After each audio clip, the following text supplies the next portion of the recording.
Terima kasih Anda masih bersama kami. Bagi Anda yang baru saja bergabung, kami hadirkan kembali 3 berita utama hari ini. Diduga karena korsleting listrik, sebuah sekolah menengah pertama negeri di Klaten terbakar. Hari pertama kampanye Pilpres 2024, Capres Ganjar Pranowo memulai kampanye dari timur Indonesia di Merauke, sedangkan Capres Anies Baswedan dari Jakarta. Sementara Cawapres Gibran Rakabuming Raka tidak berkampanye.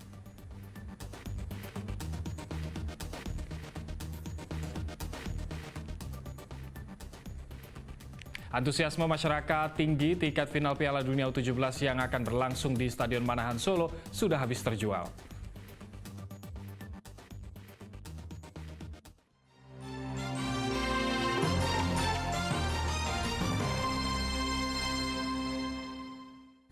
Banjir bandang melanda Desa Angkatan Kidul, Tambak Romopati. Banjir bandang terjadi karena tanggul Sungai Godo jebol.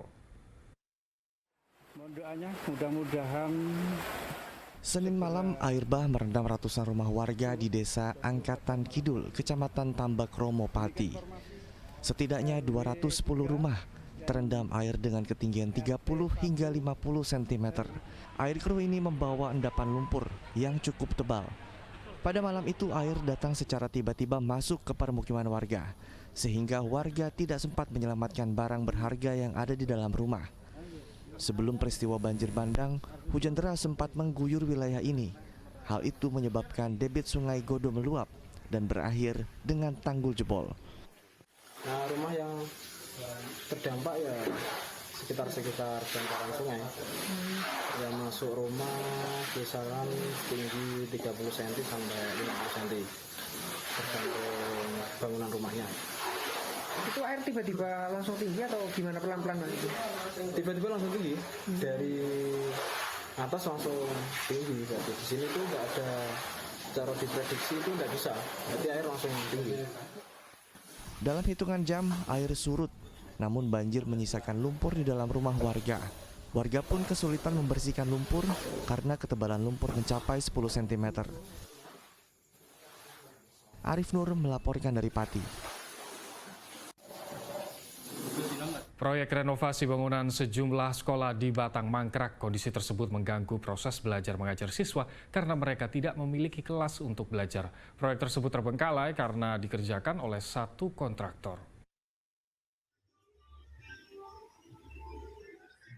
Proyek renovasi bangunan sekolah di Batang belum juga selesai. Padahal proyek ini mulai dikerjakan sejak bulan September kemarin. Sekolah Dasar Negeri 2 Tumbrep di Kecamatan Bandar Batang merupakan salah satu dari beberapa sekolah yang mendapat bantuan renovasi dari Kementerian PUPR. Namun hingga kini proyek tersebut mangkrak. Saat ini SD Negeri 2 Tumbrep kondisinya memprihatinkan. Tampak puing-puing bangunan sekolah dibiarkan begitu saja dan proyek ini ditinggal oleh pekerjanya. Entah apa penyebabnya. Padahal sejumlah material sudah dipersiapkan di lokasi untuk pembangunan. Proyek renovasi bangunan ratusan sekolah di Batang, Kendal, dan Semarang hanya dikerjakan oleh satu kontraktor, sehingga proyek tersebut tidak bisa diselesaikan dengan cepat. Karena dikerjakan secara bergiliran, dampaknya kegiatan belajar mengajar siswa terganggu karena mereka tidak memiliki kelas untuk belajar. Fokus dari kementerian itu menyelesaikan dulu yang di Kendal, yang 11 sekolah. Dan nanti di syukur akhir tahun ini atau di 2024 kita baru diselesaikan. Nah, saya selaku Kepala Dinas Pendidikan dan Kebudayaan Kabupaten Batang, yang saya perhatikan untuk anak-anak kita agar KBM-nya, kegiatan belajar mengajarnya tidak terbengkelai. Proyek ini menelan anggaran lebih dari 32 miliar rupiah per sekolah. Dana bantuan bersumber dari APBN tahun 2023-2024 yang dikerjakan oleh kontraktor PT Karya Bumi Indah.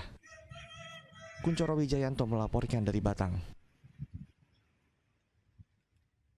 Puluhan pelaku UMKM mengikuti festival UMKM yang diselenggarakan Aneka Jaya Mayong, Jepara. Kegiatan untuk mempromosikan berbagai produk UMKM itu dilaksanakan hingga 1 bulan ke depan. Sebanyak 26 pelaku UMKM mengikuti festival UMKM yang diselenggarakan salah satu swalayan di Jepara. Berbagai olahan makanan maupun kerajinan produk UMKM dipamerkan serta dijual bagi pengunjung. Para pelaku UMKM merasa terbantu dengan kegiatan tersebut, terlebih tidak dipungut biaya alias gratis. Kita mendukung selaku UMKM di Kota Jepara agar bisa lebih maju lagi, bisa lebih bagus lagi, dan meningkatkan kualitasnya agar menurunkan tingkat stunting di Kota Jepara ini. Promosi UMKM ini membantu untuk produk-produk UMKM. Festival UMKM diselenggarakan untuk membantu para pelaku UMKM dalam mengembangkan usahanya. Setiap pelaku UMKM yang memiliki potensi akan diberi bantuan modal sebanyak 10 juta rupiah. Tujuannya dari UMKM ini membantu para UMKM sekitar masyarakat Jepara dan Kudus dan Pati untuk mulai mengolah dari UMKM-nya menjadi naik kelas, atau kita berikan modal usaha total 10 juta itu tadi. Kami selaku Aneka Jaya bisa membantu UMKM sekitar untuk berkembang bersama kami dan kita selaraskan dengan program pemerintah dari Jepara. Kita selenggarakan gratis untuk para UMKM dan acaranya sendiri kurang lebih 1 bulan. Pemerintah Kabupaten Jepara mendukung kegiatan ini karena berguna dalam memberikan semangat kepada para pelaku UMKM di Kabupaten Jepara yang jumlahnya mencapai 81.000. Saya sangat mendukung sekali kegiatan dalam rangka untuk peningkatan UMKM karena ini adalah menjadi semangat terhadap keberadaan UMKM yang ada di Kabupaten Jepara. Jumlah kita cukup banyak, hampir 81 ribuan jumlah UMKM. Jadi kita support sekali. Saat ini pihak panitia masih menyediakan tempat bagi pelaku UMKM yang ingin bergabung dalam Festival UMKM.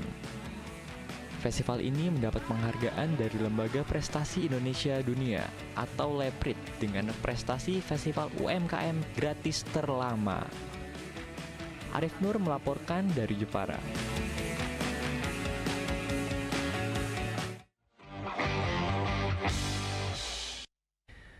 Panitia pelaksana lokal Piala Dunia FIFA U17 memastikan tiket pertandingan final Piala Dunia U17 2023 telah habis terjual. Panitia menyediakan 11.000 tiket untuk laga final yang digelar 2 Desember di Stadion Manahan Solo. Jelang laga final ajang Piala Dunia U17, pihak panitia mengkonfirmasi bila seluruh tiket sudah terjual. Head of Marketing and Commercial Local Organizing Committee Piala Dunia U17 2023, Marshall Masita, mengatakan sisa 3.000 tiket ludes terjual pada hari Minggu hanya dalam kurun waktu 2 jam.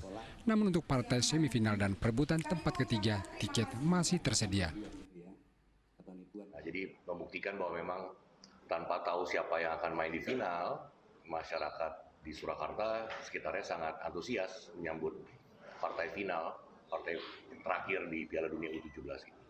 Artinya tidak akan buka tiket tambahan atau gimana? Kita lagi mau coba ketemu dengan tim FIFA untuk melihat sisa kuota yang ada.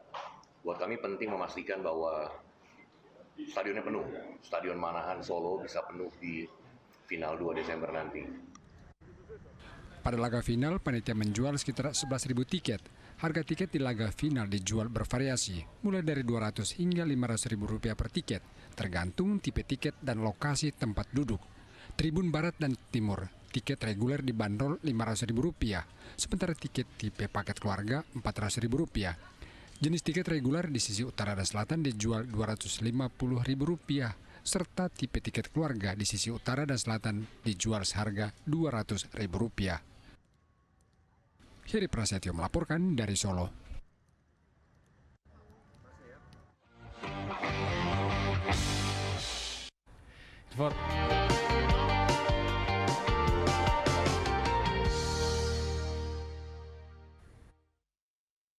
Akhiri jumpa kita hari ini. Atas nama rekan yang bertugas, saya Ilham Ardiansyah. Terima kasih atas kebersamaan Anda. Selamat beraktivitas dan sampai jumpa.